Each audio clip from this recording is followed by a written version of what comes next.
Hello, I'm Norma Borrero of Glory to Glory International Ministries, and boy, do I have a light line for you today.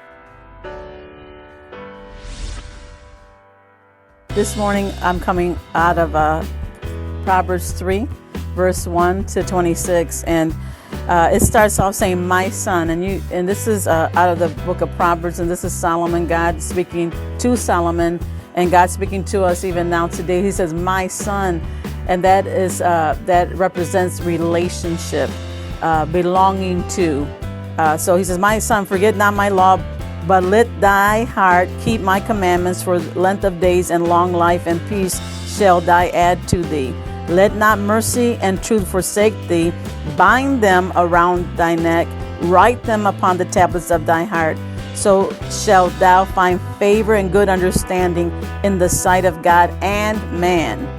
Trust in the Lord with all thy heart, and lean not unto thy own understanding. In all thy ways acknowledge him, and he will direct thy path." And I'm going to stop right there real quick. You know, your opinion is like dousing out a campfire when it comes to his design and purpose for your life. If we lean, you know, when you're leaning, you're resting. So it says, don't rest on your own opinion, on your own understanding. The only way man will never know God unless he reveals himself to him. So the only way we're going to know what God wants for us, how he created us, what he predestined us to do, is when we allow God to reveal it to us. So that means you got to let go of your opinion sometimes, your situation, what's around you, and you've got to allow God to come on in and reveal to him what his thoughts are. Okay, because an opinion is a thought. And so if we want to have the fullness of destiny, he knows how to get us there. A lot of times when we have our own opinions, like we'll dismiss people out of our life that they were key players in our life, or we'll dismiss a situation, or we'll dismiss attending a certain event or things like that because we're leaning on our own understanding.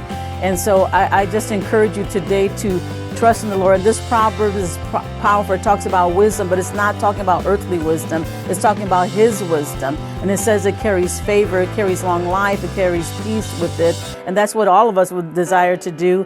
And so when you just allow your opinion to be the premise of your life, you're only going to get whatever knowledge you have received, whatever knowledge that was imparted in you, whatever society has said to you. But when you lean on God, I love as we continue to read on here, it says, "My son, despise not the chastening of the Lord, neither be weary of his correction. For whom the Lord loveth, he correcteth, even as a father the son in whom he delighteth. Happy is the man that findeth wisdom, and the man that getteth understanding."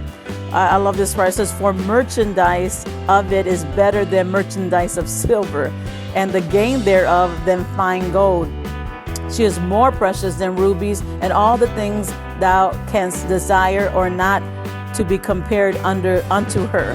Length of days is in her right hand, and in her left hand are riches and honor." And it goes on, and I want you to just meditate on that chapter. Just meditate on it for months. Don't just take it for one day and dismiss it. Let it become a part of your life. Let it become a part of the premise while you live today. The wisdom of God will get you to those doors. We can grab a part of what God might say, and then we take off in our own opinion. We take off on our own understanding. We take off on the limit resources of earth. Do you know God wants to reveal things to you that you don't know, or even the earth doesn't know? One day they didn't know that we'd have a cell phone. Somebody had to receive that revelation. Somebody had to receive that idea.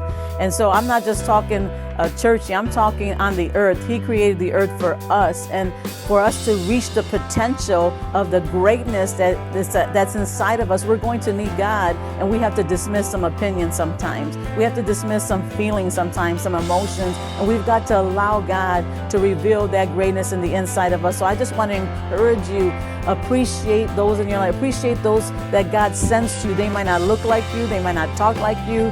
They might not even come from the same walk of life as you. But God will send people into our life. God will set us up.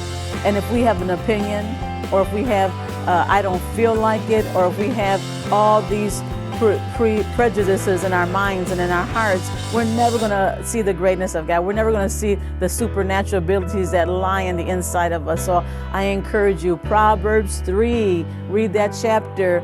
The earth is the Lord's and the fullness there is, and He's given us to take dominion over it. So I want to encourage you today. I pray that you really grab this light line and understand what I'm trying to tell you today.